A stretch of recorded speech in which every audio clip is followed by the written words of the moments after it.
او غریب دی حاجت یې بس قرض یې ورته ورکو او اوس هغه سره پیسې شته نه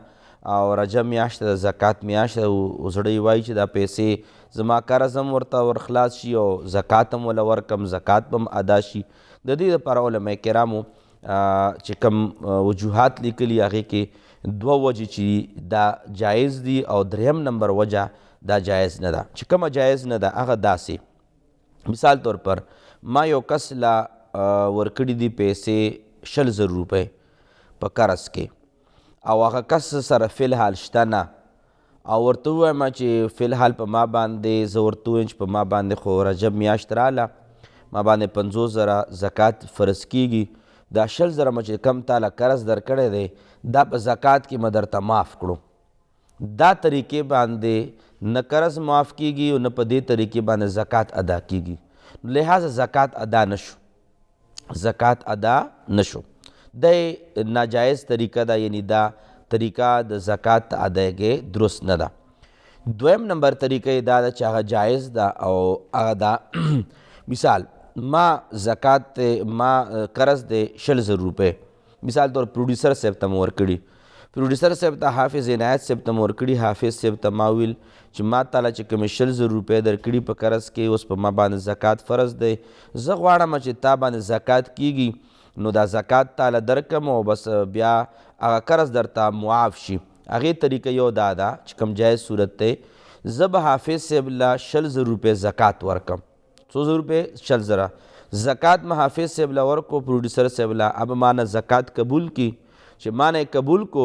د ما زکات وشو اوس به زه حافظ صاحب ته ویم چې حافظ صاحب تا خو زکات قبول کو ما تا باندې 100,000 روپۍ وې تا سره 100,000 روپۍ راغلې ما له خپل قرض راکړه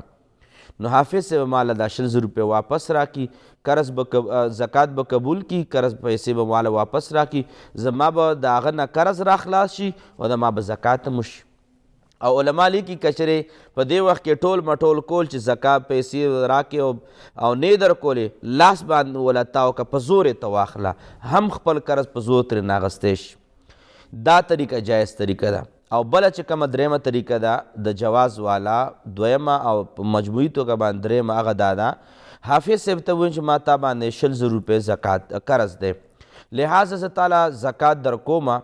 خو لیکن هغه قرض ادایګي پکار ده هغه به مثال طور پر زمونږ کیمرامین صاحب نه به 100,000 روپۍ په قرض باندې واخلي په قرض باندې به 100,000 روپۍ د کیمرامین صاحب نه زما پروډیوسر واخلي پروډیوسر به ما له قرضه راکړي چې هغه ما ورته کومې 100,000 روپۍ دي د خو کیمرامین نه راواغستې 100,000 روپۍ نو هغه به ما له راکړي چې ما له 100,000 روپۍ راکړي که خپلې پیسې وي ورسره او که بل چا نه یې راخلي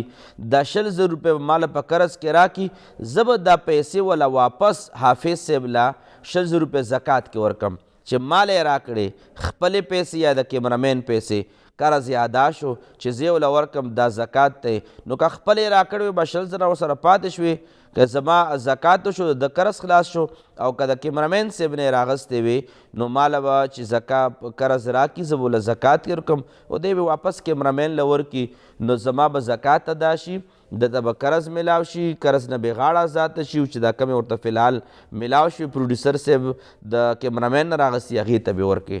لنډه او مختصر ده چې حافظ صاحب له که زه پیسې ورکم په زکات کې هغه ماله واپس په قرض کې راکړي او یا حافظ صاحب خپلې یا پردې ماله قرضه کې راکړي او مغه پیسې وله زه په زکات کې ورکم او دی د مخکې خپلو پیسو سره ترتیب برابر کړي نو په دې طریقې باندې زکات